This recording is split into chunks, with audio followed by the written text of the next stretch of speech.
27వ కీర్తన 5వ వచనం ప్రకారంగా ఆపత్కాలమున ఆయన తన పర్ణశాల క్రింద నన్ను దాచిపెట్టేవాడు. కాబట్టి ఆ పర్ణశాల ప్రభువైన యేసుక్రీస్తు వారు.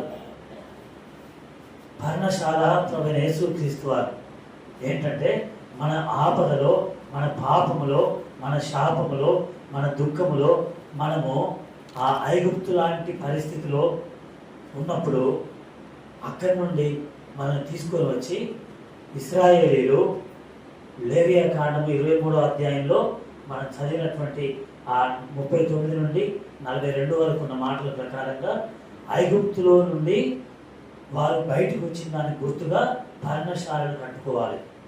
అలా మనం ఈ లోకంలో నుండి ఊరికిన బయటకు రాలేదు. యేసు ప్రభువు వారి యొక్క కలవరి శిలువ రక్తం ద్వారా, ఆయన శిలువలో గాయపరచబడటం ద్వారా పర్ణశాల కట్టాలంటే అక్కడికి వెళ్ళాలట. ఆ చెట్టు యొక్క కొమ్మను ఏం చేయాలి? విరవాలి. అలా యేసు ప్రభువు వారు తండ్రి నుండి ఏమయ్యాడు? వేరు చేయబడ్డాడు. జీవం కలిగినటువంటి దేవుని నుండి వేరు చేయబడ్డాడు. నా దేవా, నా దేవా, నన్నెందుకు చెయ్యి విడిచితివి. అలా యేసు ప్రభువు వారు మనకు పర్ణశాలగా మార్చబడడానికి ఆయన దేవుని నుండి వేరు చేయబడి మన లోకంలో నుండి ఆయన కిందికి తీసుకున్నాడు. నీడ, అదే యెషయా గ్రంథం 4:6 చదువుతున్నాం. యెషయా గ్రంథం 4:6 ఎలా ఉంది? పగటి ఎండకు నీడగాను, గాలివానకు ఆశ్రయంగాను, చాటుగాను ఒక పర్ణశాల ఉంటుంది. ఏంటి ఆ పర్ణశాల అంటే? యేసు ప్రభువారే. అందుకనే లూకాసు వార్త 9వ అధ్యాయంలో మనం చదువుకున్నటువంటి ఆ మాట ప్రకారంగా లూకాసు వార్త 9వ అధ్యాయము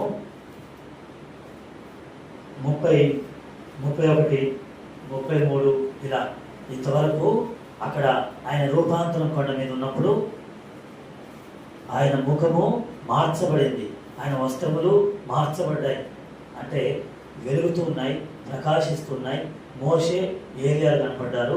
అక్కడ ఆ నిర్గమాన్ని గురించి జ్ఞాపకం చేస్తే ఆ నిర్గమము వీళ్ళకి అర్థం కాక మోషేకి ఒకటి, ఏలియాకు ఒకటి, యేసు ప్రభువుకు ఒకటి ఏం కట్టాలనుకున్నారు? పర్ణశాలలు కట్టాలనుకున్నారు.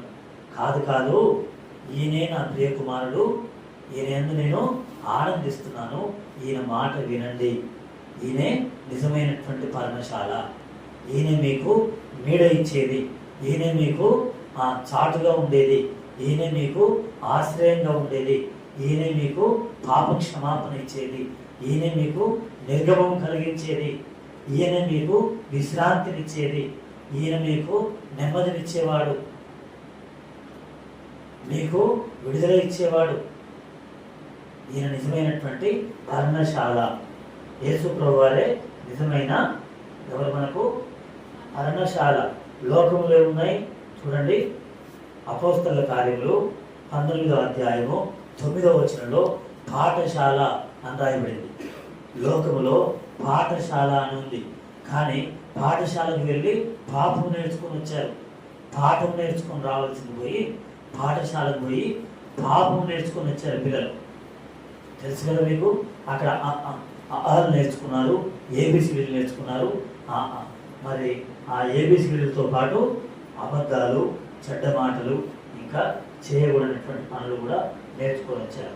కాబట్టి అది మరి పాఠశాల అన్నమా? మంచిదే, కానీ పాపశాల. యేసు ప్రభువు పర్ణశాల. ఇంకొకటి ఉంది, చదవండి. మరి రాజులు 2వ గ్రంథము 10వ అధ్యాయము 22వ వచనంలో వస్త్రశాల ఉంది. రాజులు 2వ గ్రంథము 10వ అధ్యాయము 22వ వచనము వస్త్రశాల. చాలు. ఆ వస్త్రశాలలో అంటే మనం ఇప్పుడు పోతాం కదా, ఏం షాప్ అది? మనము బట్టల షాప్ అంటాం, కానీ వస్త్రశాల అని రాసి ఉంటుంది చూడండి. చేనేత వస్త్రశాల అని రాసి ఉంటుంది. అప్పుడు అన్నీ అలా రాసేది. అక్కడికి వెళ్తే ఎలాంటి వస్త్రాలు తెచ్చుకుంటాం? మన శరీరాన్ని కప్పుకునే వస్త్రాలు తెచ్చుకుంటున్నాం. అందంగా ఉంటాయి, ఆకర్షణగా ఉంటాయి. కానీ మన పాపాన్ని ఏ వస్త్రం కప్పిందా? కానీ యేసు ప్రభువే ఆయన రక్తం ద్వారా మన పాపాన్ని కప్పివేశాడు. కాబట్టి ఆయన మన నిజమైనటువంటి వస్త్రశాల, రక్షణ వస్త్రాన్ని మన మీద కప్పాడు. యెషయా 61:10 ప్రకారంగా మనకు రక్షణ వస్త్రం ఇచ్చే వస్త్రశాల ఆయన. పర్ణశాలలో మన పాపాన్ని కప్పివేస్తాడు. వస్త్రశాలకు వెళ్ళి ఆ వస్త్రాల ద్వారా పాపాన్ని పెంచుకుంటున్నారు, రకరకాలైన వస్త్రాలు వేసుకొని కదా. అపవిత్రమైన లేక ఈ లోక సంబంధమైన డిజైన్స్, ఈ లోక సంబంధమైన కటింగ్స్ ఉన్న వస్త్రాలు వేసుకొని అవి చూస్తేనే అవతలకు పాపం ఆకర్షించబడుతుంది. ఆ వస్త్రాలు దాని కొరకే ప్రత్యేకంగా అందులో పోతే ఎక్కువ డిజైన్లు ఉన్నాయంట కదా, ఎక్కువ కటింగ్లు ఉన్నాయంట కదా అని వెళ్ళి అక్కడికి వెళ్ళి ఎక్కువ పాపాన్ని ప్రేరేపించే వస్త్రాలు తెచ్చుకుంటున్నారు ఆ వస్త్రశాల. ఇంకొక శాల ఉందంట, అపోస్తల కార్యములు 19:31 నాటకశాల అందాశం. ఏ శాల? నాటకశాల అంటే ఏంటి? అన్ని నాటకాలే, లోకంలో నాటకాలు. కాబట్టి కానీ యేసు ప్రభు దగ్గర లేదు. ఆయన నిజంగా పరిశుద్ధుడు, ఆయన నిజమైన పరిశుద్ధుడు. ఆయనలో పాపము లేదు, ఆయన నటించేవాడు కాదు, ఆయనలో నటన లేదు.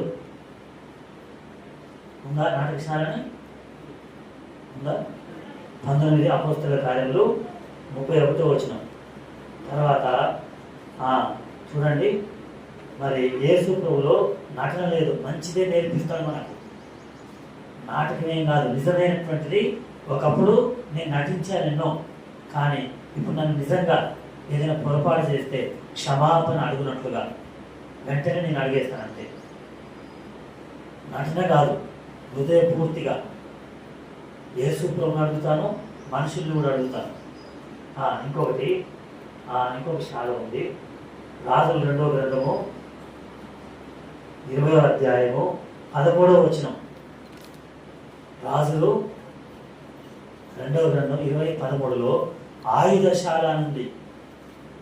ఆయుధశాల అంటే అన్ని ఏముంటాయి? అందులో ఆయుధాలు ఉంటాయి. మనకి క్షేమాన్ని ఇస్తాయా, నష్టాన్ని ఇస్తాయా? చెప్పండి. ఆయుధశాలలో ఉన్న ఆయుధాల ద్వారా ఏముంది? మనకు నష్టం ఉంది, ప్రాణాపాయం ఉంది. అయితే యేసు ప్రభు ఎలాంటి ఆయుధాలు ఇచ్చాడు మనకు? నీతి ఆయుధాలు ఇచ్చాడని వాక్యంలో ఉంది. కొరింథీయులకు రాసిన పత్రికలో 2వ కొరింథీ 6:7లో నీతి ఆయుధాలు. ఎఫెసీయులకు రాసిన పత్రిక 6వ అధ్యాయము 13వ వచనం నుండి మరి పరిశుద్ధమైన ఆయుధాలు, ఆత్మ సంబంధమైన ఆయుధాలు ఇచ్చాడు అపవాదితో, పాపంతో యుద్ధం చేయడానికి కదా. ఆయుధశాల ఉంది అక్కడ, ఆయుధశాల అని రాసింది. మరి ఇప్పుడు యేసు ప్రభు ఆ వస్త్రశాలన, ఆయుధశాలన, నాటకశాలన, పాఠశాలన, పర్ణశాలన. పర్ణశాలలో ఏముంది? పరిశుద్ధత ఉంది, మన పాపాన్ని కప్పివేసేది ఉంది, శుద్ధి చేసేది ఉంది, గాయాలైతే కడిగేది ఉంది, కట్టేది ఉంది, బాగు చేసేది ఉంది, నెమ్మదిచ్చేది ఉంది, విశ్రాంతి ఇచ్చేది ఉంది. కానీ ఆయుధశాలలో కొన్ని అక్కడక్కడ ఏం చేస్తారంటే మరి వాటంతా అవే పేలిపోయినాయి అంటారు. ఇలా మరి వస్త్రశాల ద్వారా పాపం పెరిగింది, పాఠశాలలో పాపం మొదలైంది. ఇంకో శాల ఉంది, చూడండి, సామెతల గ్రంథము, సామెతలు 7:27. సామెతల గ్రంథము 7వ అధ్యాయము 27వ వచనం. అక్కడ మరణశాల అని రాసింది. ఏం శాలట? మరణశాల. ఈ లోకంలో ఎక్కడైనా మరణమే. ఒకరు బస్సులో మరణించారు, ఒకరు రైల్లో మరణించారు, ఒకరు విమానంలో మరణించారు. మరి వైద్యశాల అని కూడా ఉంది, కానీ బైబిల్లో ఆ మాట లేదు. కానీ వైద్యశాల అంటారు దేన్ని? హాస్పిటల్. ఒక ఆయన హాస్పిటల్లో మరణించాడు కదా, వైద్యశాల. ఇంకోటి ఏమో ప్రయోగశాల అంటారు. తెలుసా ప్రయోగశాల అంటే ఏమంటారు దాన్ని ఇంగ్లీష్లో? క్యాబా, ట్యాబా, ల్యాబా అని చెప్పట్లేదుగా. నేను చెప్పినా మీరు చెప్తారు ఎట్లా? ఏంటి అది? వికరీ చెప్పండి. ల్యాబ్ అంటే ప్రయోగశాల. కొంతమంది ప్రయోగశాలలో కూడా ఏమయ్యారు? అయిపోయింది, ప్రయోగం చేసుకున్నారు వాళ్ళు కదా. ఇన్ని శాలలు లోకంలో ఉన్నాయి, కానీ యేసు ప్రభు ఒక శాల అని పెట్టారు. పేరు ఏ పేరు? పర్ణశాల. ఆయన మన పర్ణశాల, మనకు శాంతినిచ్చే, సమాధానమిచ్చే, నెమ్మదినిచ్చే పర్ణశాల. అయితే మరి కొంతమందిని దొంగతనం చేస్తున్నాం, హత్య చేస్తున్నాం, తీసుకుని వీళ్ళు ఎక్కడ వేస్తారు చెప్పండి? జైలు ఏమంటారు? జైలు తెలుగులో ఏమంటారు? మర్చిపోయారు.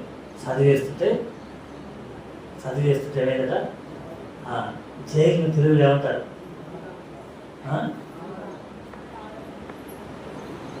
చదవండి, బైబిల్లో ఉంది.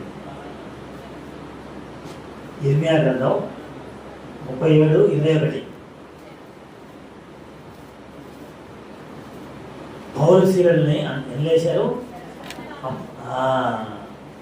నేను అర్థమైందా?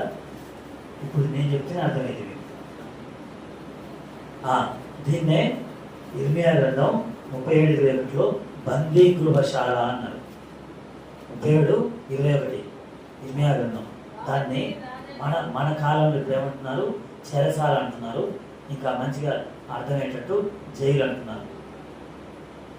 ఇలా చెరసాల కదా. చెరసాలలో కూడా కొంతమంది ఏమయ్యారు? కాబట్టి మరణశాల చివరికి సాతాను యొక్క పాపం ద్వారా, అపవాది యొక్క పాపం ద్వారా, లేక ఆదాము యొక్క పాపం ద్వారా ఎక్కడికి వెళ్తాం మనందరం? మరణశాల. అదే రెండవ మరణం, నిత్యాగ్ని గుండం. ఆ నిత్యాగ్ని గుండమే మరణశాల. ఆ మరణశాల నుండి అనగా నరకము నుండి తప్పించబడి నిత్య జీవమైనటువంటి పరలోకం చేరాలంటే ప్రభువైన యేసుక్రీస్తు వారి యొక్క శిలువ రక్తం ద్వారానే. ఆయన మన పాపముల కొరకే మరణించాడు, సమాధి చేయబడినాడు, 3వ దినమున తిరిగి లేచినాడని యథార్థముగా విశ్వసించి పాపములు ఒప్పుకొని పశ్చాత్తాపడితే మనకు పర్ణశాల అయిన పరలోకం దొరుకుతుంది.